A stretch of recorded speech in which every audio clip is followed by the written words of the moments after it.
What's going on, everybody? Cheers. Drinking a Blue Moon. Yeah, man, I love Blue Moon's Belgian White. Don't judge me. I know it's owned by Coors. Whatever. It's a good beer, though. It was a good beer before they bought it, and it's a good beer now.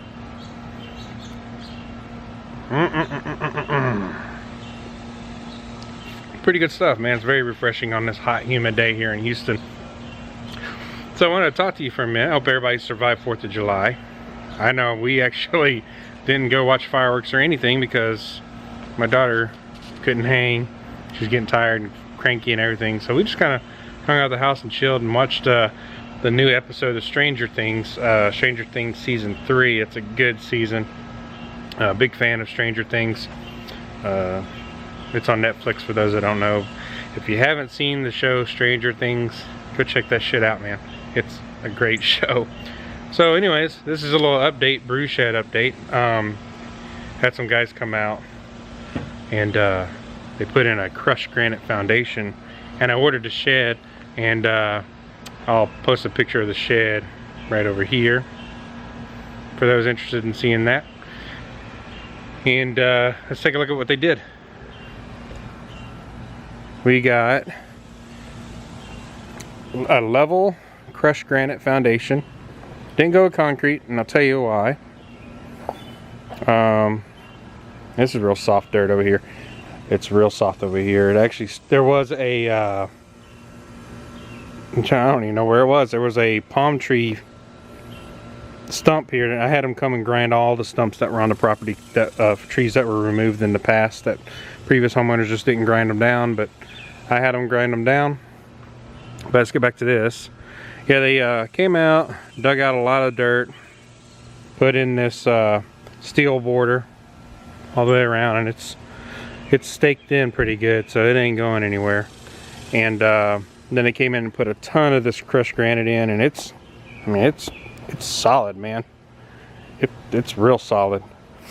And I'm not going to do pavers on top of this or anything. The guy did ask me if I was going to do pavers or anything. I said, no, man, just pack it down tight. We should be good. And yeah, but I'm excited. Stage 1, a good foundation, right? And I don't have to worry about water building up around it, because like I was talking about how this really puddles up over here. This is actually a raised foundation, so the shed will actually sit higher, and I won't have to worry about water really puddling up around the shed. So far so good.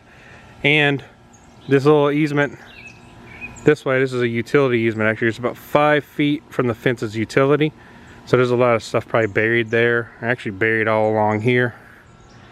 Clearly cable line, it's actually out of the ground over here. Half-assed cable installers these days. You see there's a line, peeled line right there. They didn't do a very good job of burying it. Whatever. So what I want to do next, after the shed's brought in, I want to run some electrical conduit down, and then we're gonna have the conduit come up and into the shed, and I want to put at least one 240 volt line or outlet in, and I want to put some 120s in there as well. And I'm thinking I'm going to have a separate circuit for the Grainfather brewing system, because it pulls a lot and it needs to be on a 20 amp breaker. And so I want to have like maybe 2 breakers, one dedicated for the Grainfather and another one for everything else.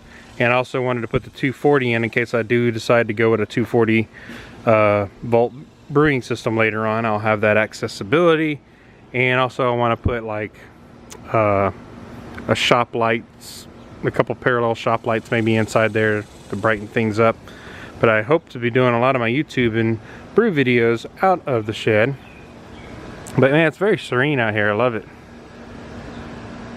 It's like a little backyard privacy paradise.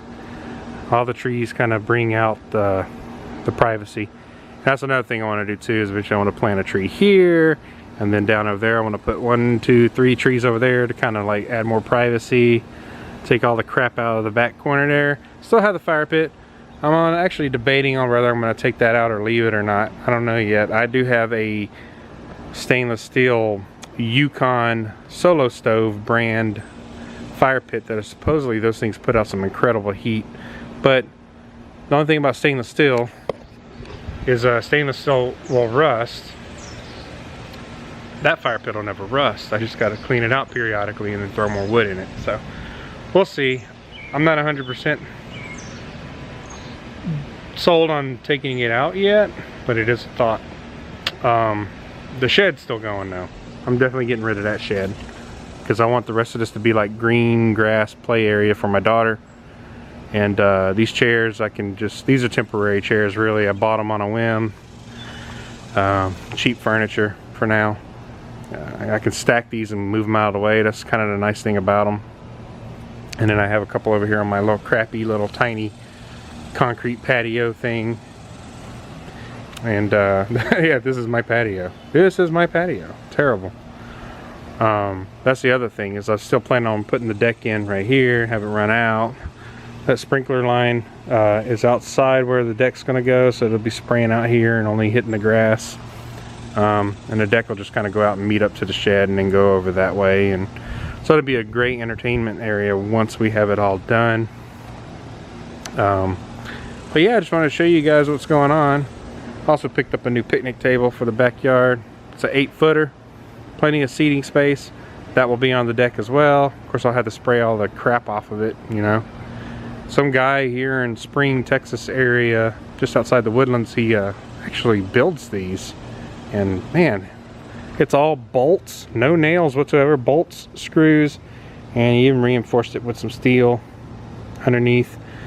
I mean, that's a solid table, man. That sucker, and it's heavy. I helped them move it back here. It was incredibly heavy. But man, it's just a great place to sit, have some beers, some barbecue, whatever, hang out with some friends. It's gonna be a great entertainment area. So, that's what's going on. Quick update. I was gonna brew last night and video it. I didn't because it's just like, mainly it's just like accessibility to cooling the wort down after I brew, and right now I don't really have that. I'm hoping to, in the near future, be able to do something like that in a brew shed. I would have to brew in my garage where I have a water hose accessibility to cool the wort down with some cold water.